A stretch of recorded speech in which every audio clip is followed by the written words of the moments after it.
మోకాళ్ళ నొప్పులు లేని ఇల్లు చూపించండి. కష్టం కదా! నిజంగా ఆలోచన కూడా దొరకదు. మరి మోకాళ్ళ నొప్పుల్ని కరెక్ట్‌గా టార్గెట్ చేస్తూ ఎటువంటి సైడ్ ఎఫెక్ట్స్ లేకుండా చక్కటి ఉపశమనం లభిస్తుంది. ఇప్పుడు మనం మాట్లాడుకోబోయే ఒక ప్రోడక్ట్‌కి. మరి ఈ ప్రోడక్ట్‌కి సంబంధించి మనకి పూర్తి ఇన్ఫర్మేషన్ తెలియజేయడానికి మనతో పాటు సుబ్రహ్మణ్యం గారు ఉన్నారు. Hello sir. Hello madam. So నిజంగా మీరు చెప్తున్న విషయం చూస్తే మోకాళ్ళ నొప్పులు టార్గెట్ చేసి చక్కటి ఉపశమనం కల్పిస్తుంది అని చెప్పేసి అంటున్నారు ఈ ప్రోడక్ట్. సో దీని గురించి తెలుసుకోవాలి. ఓకే మేడం, ఇప్పుడు మామూలుగా మీరు అన్నట్టు ఏంటంటే మోకాళ్ళ నొప్పులు వయసుతో సంబంధం, జనరల్గా ఇది వయసుతో పాటు వచ్చేటటువంటి ఒక ప్రాబ్లం అనమాట.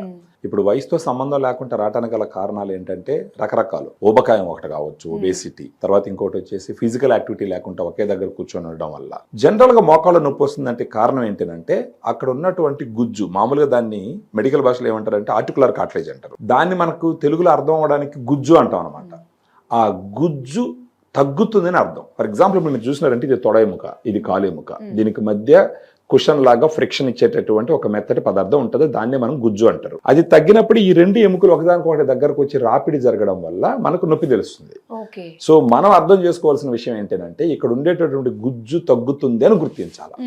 గుజ్జు తగ్గుతున్నప్పుడు మనం పెయిన్ కిల్లర్స్ తీసుకొని వేస్తే అది ఏ రకంగా కరెక్ట్ కాదు. ఏంటంటే నీకు గుజ్జు తగ్గింది, దానికి ఏదో ఒకటి చెయ్యి అని చెప్పేసి మోకాళ్ళు ఏడుస్తూ ఉన్నప్పుడు మనం పెయిన్ కిల్లర్ తీసి వేసుకొని ఆ నొప్పి కానివ్వకుండా దాన్ని సైలెంట్ చేసినప్పుడు అదేం చేయగలదు? ఏం చేయలేదు. స్లోగా ఉన్న గుజ్జు మొత్తం కరిగిపోతుంది. ఆ గుజ్జు కరిగిపోయిందేనంటే జీవితంలో లేనిపోని సమస్యలు చూడాల్సి వస్తుంది.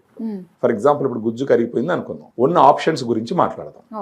ఒకటి, కంప్లీట్ గా మోకాళ్ళ మార్పిడి ఆపరేషన్. అది ఎంతవరకు సక్సెస్ అవుతుందో కూడా చెప్పలేం. ఆపరేషన్ అనేది లాస్ట్ ఆప్షన్. చేసుకోవచ్చా చేసుకోకూడదు అన్నది వాళ్ళ ఇండివిజువల్ డెసిషన్. కానీ మనం ఏదో అంటారు కదా, గోటితో పోయేదాన్ని గొడ్డల దాకా తీసుకెళ్లడం ఎందుకు అంటే చిన్న సప్లిమెంట్ తో పోయేదాన్ని ఆపరేషన్ దాకా తీసుకుని వెళ్ళడం అన్నది ఎంతవరకు కరెక్ట్ అన్నది ఆలోచించుకోవాలి. ఇప్పుడు గ్రాండ్ వాక్ అన్నది ఒక ప్రోడక్ట్. ఇది దీన్ని వాడడం గాను మొదలు పెడితే ఏదైతే గుజ్జు కరుగుతూ ఉందో ఆ గుజ్జుని పూర్తిగా కరిగిపోకుండా కంట్రోల్ చేస్తుంది. తర్వాత ఆ గుజ్జు పెరిగేదానికి ఉపయోగపడుతుంది. ఇప్పుడు మీరు నన్ను అడగచ్చు దీంట్లో ఏముంటే ఆ విధంగా ఇది ఉపయోగపడుతుంది అనేసి. ఇది వచ్చి సాచెట్ల రూపంలో ఉంటుంది అనమాట. ఫర్ ఎగ్జాంపుల్ ఇది ఒక సాచెట్, గ్రాండ్ వాక్ ఇది ఒక సాచెట్, ఈ 2 సాచెట్లు అనుకోండి. ఒక సాచెట్ తీసుకున్నాం అనుకోండి. ఇప్పుడు ఈ సాచెట్ లో 7.5 గ్రామ్స్ పౌడర్ ఉంటుంది. 8 రకాలు న్యూట్రియంట్స్ ఉంటాయి దీంట్లో. గ్లూకోజమైన్ 1.5 గ్రామ్స్ ఉంటుందన్నమాట. ఈ గ్లూకోజమైన్ గురించి మాట్లాడాలంటే యూరోపియన్ గైడ్ లైన్స్ ఏం చెప్తున్నాయంటే మోకాళ్ళ నొప్పులు ఎవరికి వచ్చినా సరే ఫస్ట్ చేయాల్సిన పని ఏంటంటే ఈ సప్లిమెంట్స్ వాడడం. మోకాళ్ళ నొప్పులు వచ్చినాయంటే డైరెక్ట్ గా పోయి టాబ్లెట్స్ తీసుకొని శరీరం లోపలికి వేసుకొనే కూడదు. ఫస్ట్ చేయాల్సిన పని ఏంటంటే ఇలాంటి సప్లిమెంట్ వాడడం. ఫర్ ఎగ్జాంపుల్ ఇప్పుడు ప్రోటీన్ సప్లిమెంట్ తీసుకుంటూ నేను ఒక 3 months జిమ్ చేసినానంటే నాకు బైసెప్స్ అని నాకు దేని మీద వర్కౌట్ చేస్తాను ఆ మజిల్స్ కనిపిస్తాయి, షేప్ వస్తుంది. అదే విధంగా ఈ గుజ్జు అనేది కూడా ఒక కణజాలం. అది పెరగాలి అని అంటే చేయవలసిన పనులు ఏంటంటే సప్లిమెంట్. మనం ఎట్టయితే ప్రోటీన్ తీసుకొని కండలు పెంచుతాం, ఇప్పుడు మామూలుగా బాడీ షేప్ వచ్చిందంటే జనాలు ఏం చెప్తారంటే ఒక 70% ఫుడ్, ఒక 20% ఎక్సర్సైజ్, ఒక 10% స్లీప్, రెస్ట్ అన్ని చెప్తారు. అదే విధంగా మోకాళ్ళ నొప్పులకు కూడా ఫస్ట్ చేయాల్సింది ఏంటంటే సప్లిమెంట్. దీంట్లో నేను అన్నట్టు ఆ గ్లూకోజమైన్ 1.5 గ్రామ్స్ ఉంటుంది అనమాట. దీంట్లో ఆ గ్లూకోజమైన్ 50 years పై నుంచి అన్ని కంట్రీస్ లో వాడుతున్నారు. దానితో పాటు కాండ్రాయిటిన్ అని ఉంటుంది, 1.2 గ్రామ్స్ ఉంటుంది. అది ఏ రకంగా హెల్ప్ చేస్తుంది? ఈ కాండ్రాయిటిన్ గ్లూకోజమైన్ ఎలాంటివంటే ఫర్ ఎగ్జాంపుల్ ఇప్పుడు గోడ కడుతున్నప్పుడు గోడలో సిమెంటు రాళ్ళు ఏ విధంగా అయితే దానికి ఆకారాన్ని ఇస్తాయో అదే విధంగా గుజ్జుకి ఒక ఆకారాన్ని ఇచ్చేటటువంటి సప్లిమెంట్ అనమాట. అంటే ఇది మన డైరెక్ట్ ఫుడ్ ప్రొడక్ట్స్ నుంచి మనకి రాదంటారా? మనకు ఒక వయసు వరకు మన తిన్న దాంట్లో నుంచి శరీరం గ్రహించి సప్లై చేస్తుంది. ఒక వయసు దాటిందంటే శరీరం అవి తయారు చేయలేదు, తీసుకున్న ఫుడ్ లో కూడా అది చాలదనమాట.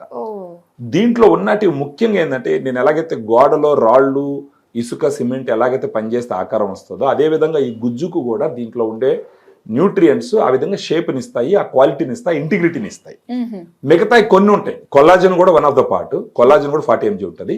బోస్విలా సెరటా అని చెప్పేసి ఒక ప్లాంట్ ఎక్స్ట్రాక్ట్ ఉంటుంది, అది వచ్చేసి 250 mg ఉంటుంది దీంట్లో. అది ఎందుకు పనికి వస్తుంది అంటే ఈ వాపుని తగ్గిస్తుంది, ఫ్లెక్సిబిలిటీని పెంచుతుంది. అంటే మోకాళ్ళు నొప్పులు ఉన్న వాళ్ళలో కాళ్ళు వంగవు, యాక్చువల్గా వాళ్ళకి ఫ్లెక్సిబిలిటీని పెంచుతుంది. దీంట్లో కుర్కుమిన్, పసుపు నుంచి తీసిన ఎక్స్ట్రాక్ట్ 1.5 grams ఉంటుంది. సో ఆ విధంగా ఈ వాపుని తగ్గిస్తుంది, నొప్పిని తగ్గిస్తుంది, ఆ గుజ్జు పెరిగేదానికి ఉపయోగపడుతుంది. దాంతో పాటు పైన్ బార్క్ ఎక్స్ట్రాక్ట్ అని చెప్పేసి, అంటే జెరార్డియన్ పైన్ బార్క్ ఎక్స్ట్రాక్ట్ అని చెప్పేసి ఒక బెరడు నుంచి తీసినటువంటి పదార్థం ఒక 100 mg ఉంటుంది. వైటమిన్ సి వచ్చేసి ఒక 80 mg ఉంటుంది. పైపరిన్ అంటే మిరియాల నుంచి తీసిన ఎక్స్ట్రాక్ట్ వచ్చేసి ఒక 15 mg ఉంటుంది. సో ఇవన్నీ కలిసి అంటే 8 రకాల ఇంగ్రీడియంట్స్, 7.5 grams పౌడరు, ఒక 150 నుంచి 200 ml వాటర్లో రోజు కలుపుకొని తాగుతూ ఉంటే, ఫుడ్ తర్వాత మార్నింగ్ కానీ ఆఫ్టర్నూన్ కానీ తాగుతూ ఉంటే గనక ఒక 3 నుంచి 6 months, 3 నుంచి 6 నెలల్లో ఏమవుతుందంటే ఈ గుజ్జు బాగా పెరగడం మొదలు పెడుతుంది, నొప్పులు తగ్గడం మొదలు పెడుతుంది. అలాంటప్పుడు రెఫరెన్సెస్ ఏం చెప్తున్నాయంటే కొన్ని క్లినికల్ ట్రయల్స్, మీరు గ్రాండ్ వాక్ లాంటి ప్రోడక్ట్ ఒక 1 year నుంచి 3 years దాకా వాడినారని అనుకుందాం, అట్లీస్ట్ 1 year వాడినారని అనుకుందాం. ఆపరేషన్ చేసుకోవాల్సిన అవసరాన్ని ఇంకొక 5 సంవత్సరాలు డిలే చేస్తుంది. లేదు మీరు కంటిన్యూస్ గా వాడుకుంటూ పోతున్నారు, ఆపరేషన్ చేయాల్సిన అవసరమే రాదు కదా. ఇంకా ఒక సాచెట్ మీరు తీసుకున్నారు అనుకోండి, ఇంచుమించు 120 రూపాయలు ఎంఆర్పి ఉంటుంది, కానీ మనం తగ్గించిస్తున్నాం. ఓకే, వాళ్ళ ఆర్థిక స్థితిగతులను అర్థం చేసుకొని మనం తగ్గించిన సందర్భాలు చాలా ఉన్నాయన్నమాట.